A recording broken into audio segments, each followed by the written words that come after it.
பயன்படுத்தின வசனம் ஏசாயா 54 அதிகாரம் 2-3 வசனங்கள். அதை நான் உங்களுக்காய் வாசிக்கிறேன். உன் கூடாரத்தின் இடத்தை விசாலமாக்கு, உன் வாசஸ்தலங்களின் திரைகள் விரிவாகட்டும், தடை செய்யாதே. உன் கயிறுகளை நீளமாக்கி உன் முளைகளை உறுதிப்படுத்து.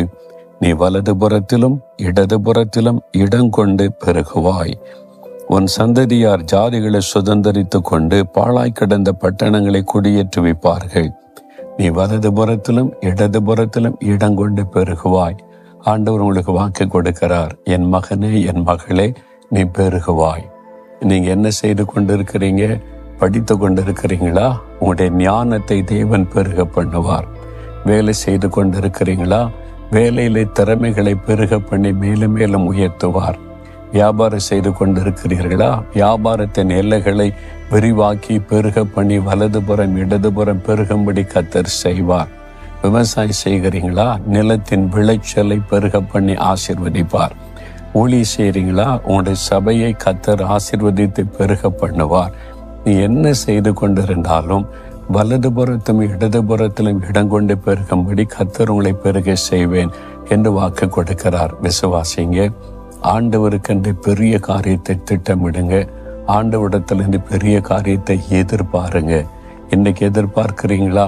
நீங்க எதிர்பார்த்தீங்கன்னா கர்த்தர் பெரிய காரியம் செய்வார். என் ஊழியத்தின் ஆரம்ப காலத்திலேயே அவர் பேசின இந்த வார்த்தைகள் என் உள்ளத்தில் ஆழமாய் பதிந்திருந்தாரு. ஆகுதான் நாலுமாவுடைய இந்த சின்ன கிராமத்துல இன்னைக்கு ஆண்டவருக்காக எவ்வளவு பெரிய காரியம் நடக்கிறது.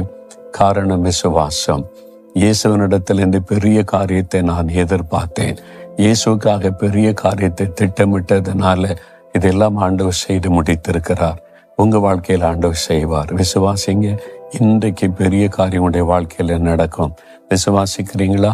நீங்களும் சமுதாய அக்கறையோடு செயல்பட்டு சமுதாயத்துக்கு நீ இருக்கிற கிராமத்துல பட்டணத்துல நீங்க வாழ்கிற மக்கள் மத்தியில சமுதாயத்துக்கு ஏதாவது நன்மை செய்ய வேண்டும். அதற்கு உங்களை அர்ப்பணித்துக் கொள்ளுங்க. அப்பொழுது பெரிய காரியம் நடக்கும். நாம் ஜெபிக்கலாம். கண்களை மூடி ஜெபிங்க. ஆண்டவரே, நான் உமக்காக பெரிய காரியத்தை திட்டமிடுகிறேன்.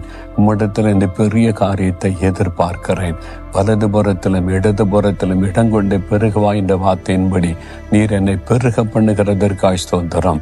நானும் நான் வாழ்கிற இந்த சமுதாயத்தில் மக்களுக்கு நன்மை செய்யும்படி கர்த்தர் என்னை பயன்படுத்தும். வில்லியம் கேரியை இந்தியாவிற்கு கொண்டு வந்து பயன்படுத்தி ஆசீர்வதித்ததற்காய் ஸ்தோத்திரம். என்னையும் அப்படி பயன்படுத்தும். இயேசு கிறிஸ்துவின் நாமத்தில் ஜெபிக்கிறோம் பிதாவே. ஆமேன், ஆமேன்.